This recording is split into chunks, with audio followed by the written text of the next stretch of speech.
Hello and welcome to my YouTube channel, Healey. My name is Hugh Schneider. I live in Sydney, Australia, and this is my Austin Healey 104 restoration project. The engine, as you can see, is complete, and I still need to install that along with everything else into this body. Come on board and subscribe.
Well, this is it, all finished. I've come here through the filter window.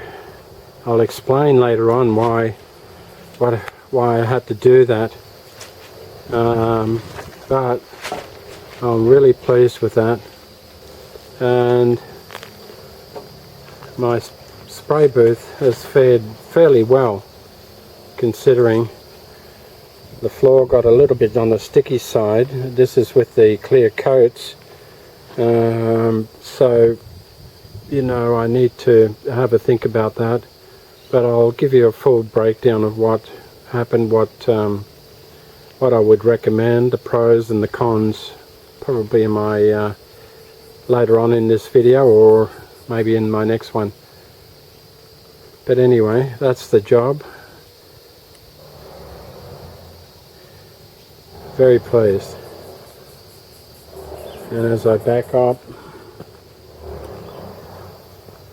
you can see we're still fairly intact. I found it was the blue paint that was actually creating a mess. The blue stuff, the overspray would just go everywhere, and you can see the floor looks quite blue. So you definitely need a ground sheet of some sort. And then the 2-pack paint made it sticky, and so the walking, the there's a tendency for the canvas sheet to want to stay on the underside of your feet, so that made it a bit awkward.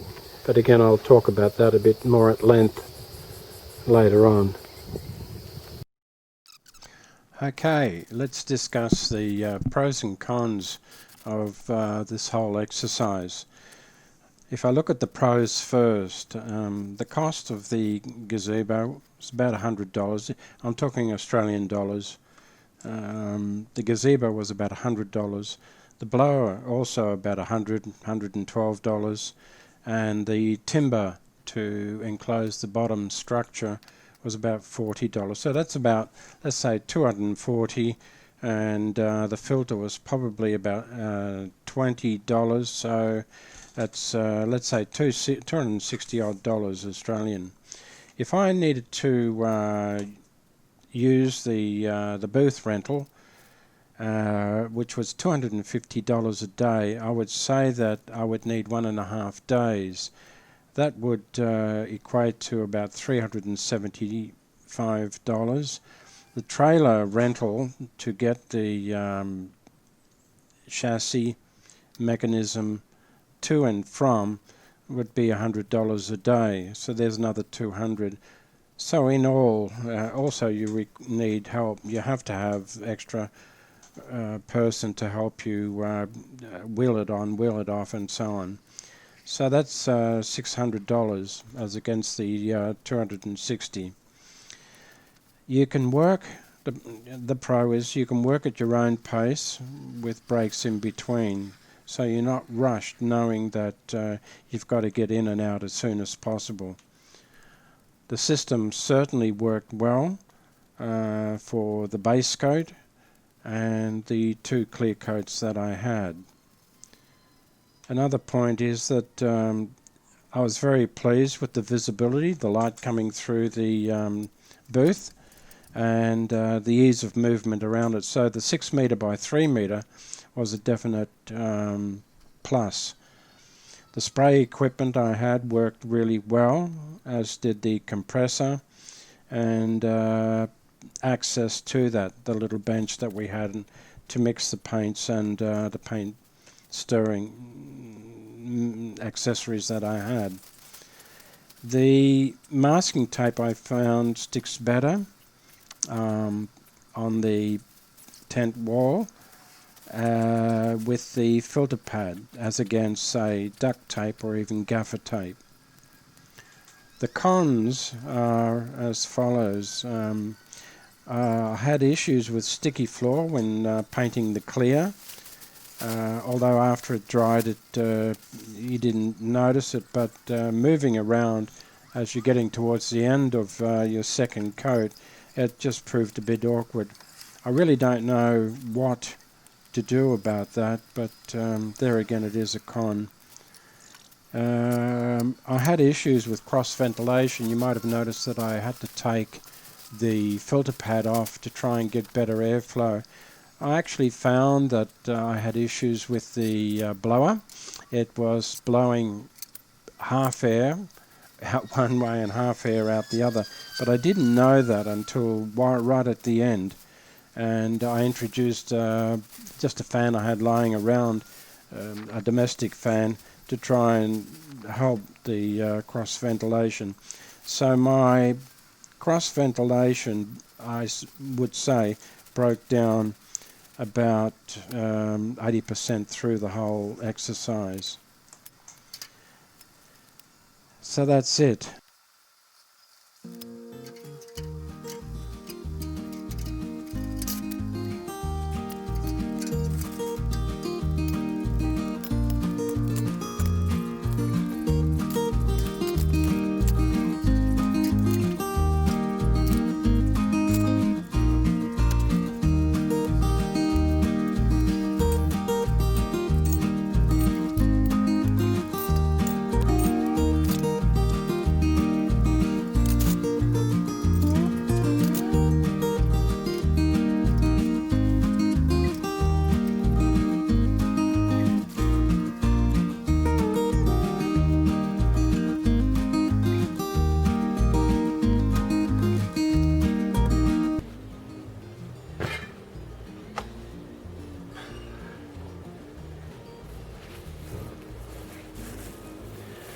Well, that's it. Just a little hose down.